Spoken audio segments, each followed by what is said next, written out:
This study is not only one of the most beautiful of all time, but it's also relatively old, dating back to 1855 by Campbell. And the solution is very, very special, but we'll get to that in a moment. First of all, yes, you're white, and try to find the best move. Feel free to pause the video. I'd say, I'll give you the chance to pause the video. And yes, let's take a look at what happens if white plays here. The relatively natural move a5.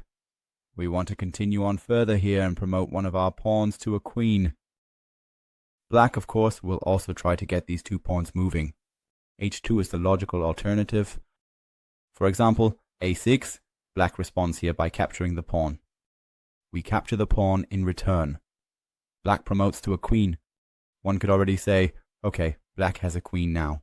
Black will most likely win the game, but I think we should play it out more precisely. b7 is actually an interesting threat again. Queen to h8. The king moves a7, backing the pawn promotion. a7, the pawn. What does black do now?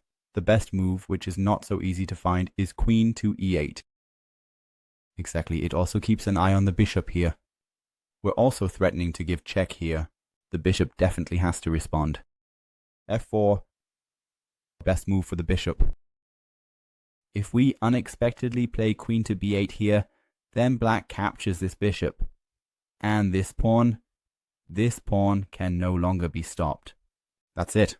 White can play queen to b5, but then comes king to f2.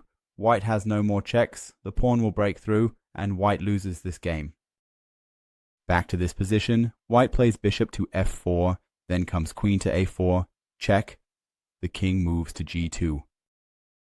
And no matter what white does, if we promote to a queen here, then black simply promotes to another queen and should win the game relatively easily.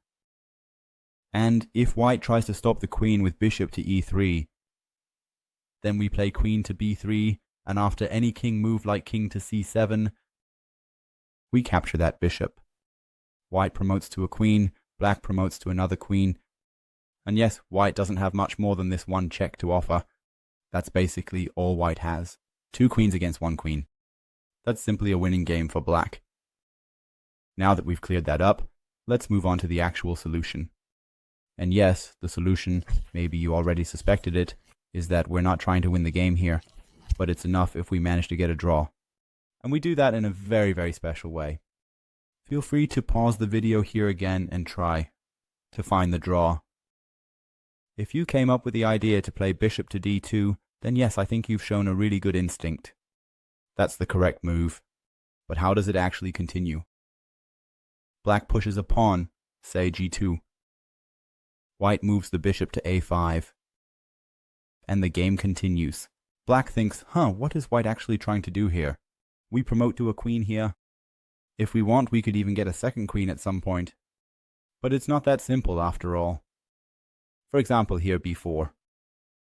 And yes, let's take another look at the position. The pawn can't move. This pawn can't. This pawn can't. This pawn can't either. We've trapped our own bishop and made it immobile. And this king also has no option to move. Which means white has just stalemated themselves. Black is still to move, we have to be fair. But no matter what black plays here, white is simply stalemated. And so white manages in this position, and I'll show the starting position again to manage this. White, in this position, knows how to secure the draw, and this is the only way to secure the draw, by very destructively stalemating themselves here. And I think this is an incredible study. So yeah. If you enjoyed the translated version of the NeoPlietsch video, then like. I've also linked another study for you. Feel free to click on it, and then I'll see you again in a moment.